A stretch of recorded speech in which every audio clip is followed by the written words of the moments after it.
আসসালামু আলাইকুম। আশা করি সকলে ভালো আছেন, সুস্থ আছেন। আমি আলহামদুলিল্লাহ ভালো আছি এবং সুস্থ আছি। তো অনেকেই আমার কাছে জানতে চেয়েছিলেন যে ভাই মালবেরি সহ অন্যান্য গাছের গ্রাফটিং ট্যাপ কখন খুলব এবং কিভাবে খুলব? তো প্রথমেই বলে নিতে হয় যে আসলে গ্রাফটিং ট্যাপ কখন খুলব এটা নির্ভর করবে আপনার গাছের উপর, অর্থাৎ কি গাছ। যদি আম গাছ হয় বা এই ধরনের কোনো গাছ হয় যেটা খুব সহজেই জোড়া নিয়ে নেয়, তো ওই গাছগুলো আসলে আপনি আগেই খুলতে পারেন। ১.৫ থেকে ২ মাস পরে গ্রাফটিং ট্যাপ খুলে দিতে পারেন, সমস্যা হবে না ইনশাল্লাহ। আর মালবেরি বা আঙ্গুর টাইপের গাছ যদি হয় তাহলে কিন্তু যেমন মালবেরি, তারপরে আঙ্গুর, লঙ্গান, ঠিক আছে, আশফল টাইপের লেচু জাতীয় এই ধরনের যদি গাছ হয় তাহলে কিন্তু সহজে গ্রাফটিং ট্যাপটা খোলা যাবে না, একটু সময় নিতে হবে আপনাকে। তো গ্রাফটিং ট্যাপ আসলে চারা অবস্থায় কখনোই খুলবেন না এই ধরনের গাছে। আপনি গাছটাকে আগে মাটিতে লাগিয়ে দিবেন।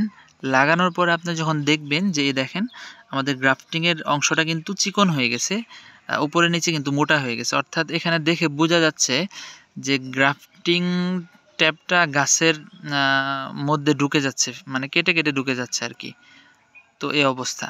তো গাছটা যখন আপনার এই অবস্থায় থাকবে তো তখন গ্রাফটিং ট্যাপটা খুলে দিবেন এই ধরনের গাছে। আর এর আগে যদি, অর্থাৎ স্বাভাবিক গ্রাফটিং ট্যাপ স্বাভাবিকভাবে লেগে আছে, এরকম ফোলা ফোলা হয় নাই, এরকম অবস্থায় যদি আপনি গ্রাফটিং ট্যাপ খুলে দেন বা কেটে দেন তাহলে কিন্তু আপনার গ্রাফটিংয়ের জয়েন্টটা খুলে যেতে পারে, খুলে আস্তে আস্তে গাছটা মারা যাবে। তো আমরা দেখেন এটা আমাদের আমি সরাসরি এখানে রুটি স্টক প্রথমে লাগাইছি, অর্থাৎ দেশি তুত ফল লাগাইছি। লাগানোর পরে এটার মধ্যে সরাসরি গ্রাফটিং করছি, ঠিক আছে, সরাসরি মানে চারা অবস্থায়। এই রুটি স্টকটার বয়স হয়তো ৫-৬ মাস ছিল, তো এখানে একটু বড় হয়েছে, পরে মাথা কেটে আমি এখানে গ্রাফটিং করে দিছি। তো এটা হলো তাইওয়ানিজ স্ট্রবেরি ফ্লেভার একটা জাত। তো এটার একটা মাতৃ গাছ বাড়ায় নিছি বালতিতে। তো এই দেখেন আমরা গ্রাফটিং ট্যাপটা কিন্তু এখন খুলে দিব। আপনারা ধারালো কোনো কিছু দিয়ে কেটেও দিতে পারেন, বা কাটার চেয়ে যদি এভাবে আস্তে আস্তে খুলে দিতে পারেন সবচেয়ে ভালো হবে। কাটলে দেখা যায় অনেকটা অংশ লেগে থাকতে পারে। এই দেখেন, তো এভাবে কিন্তু আস্তে আস্তে খুলে নিচ্ছি। তো গ্রাফটিং ট্যাপ তো এভাবে খুলে দিব। এই দেখেন ছিঁড়ে গেছে ট্যাপটা। এটা আসলে খুব সতর্কতার সহিত খুলতে হবে, ১ নাম্বার। আর দ্বিতীয় কথা, কোনো ট্যাপ যাতে এখানে লেগে না থাকে, একেবারে খুলে দিতে হবে। ভিতরেও যদি যায়, ওরা যদি ভিতরে আটকে না থাকে এটা অবশ্যই দেখতে হবে, খেয়াল করতে হবে। দেখেন এখানে কিন্তু কেটে একবারে ভিতরে চলে গেছে, দেখছেন ট্যাপ কিন্তু কেটে ভিতরে চলে গেছে।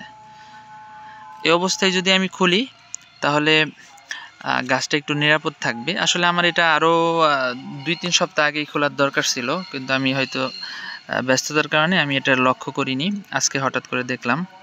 তো এটা একটু খেয়াল রাখবেন আপনারা। এটা যদি বেশি টাইম পাস করে ফেলেন তাহলে কিন্তু এটা একবারে কেটে এটা চিকন হয়ে যাবে, ফলে আপনার গাছটা কিন্তু হালকা বাতাসেই কিন্তু ভেঙে যেতে পারে।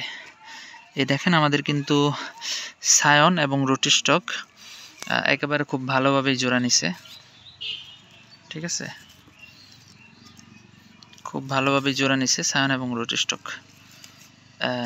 এই তো দেখেন, এই যে একেবারে জোড়া নিয়ে নিচ্ছে, দেখেন এটা হয়তো এখন এই দেখেন এখানে আমি খুঁচাইতেছি তাও কিন্তু এটা খুলে না, ঠিক আছে, এটা এই দেখেন ফাটে না, খুলে না, পরিপূর্ণ জোড়া কিন্তু এখানে নিয়ে নিছে।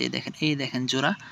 হ্যাঁ, তো এখানে একটু কেমন কেমন দেখা যাচ্ছে, এখানে একটু কেমন কেমন দেখা যাচ্ছে, হয়ে গেছে, মানে চিকন হয়ে গেছে, কলসের মুখের মতো হয়ে গেছে আর কি।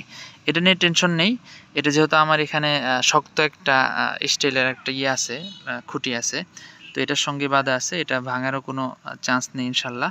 তো এটা কিন্তু থাকবে না, এটা ২-১ মাস এভাবে থাকলে আস্তে আস্তে জায়গাটা কিন্তু গ্যাপটা পুরো হয়ে যাবে এবং এটা সবগুলো সমান হয়ে যাবে আর কি। তো আশা করি ভিডিওটি আপনাদের ভালো লেগেছে। যদি ভালো লেগে থাকে এবং এই ধরনের উপকারী কৃষিভিত্তিক ভিডিও আমাদের কাছ থেকে পেতে চান এবং দেখতে চান তাহলে অবশ্যই আমাদের চ্যানেলটি সাবস্ক্রাইব করে রাখবেন। তো সকলে ভালো থাকুন, সুস্থ থাকুন। আসসালামু আলাইকুম।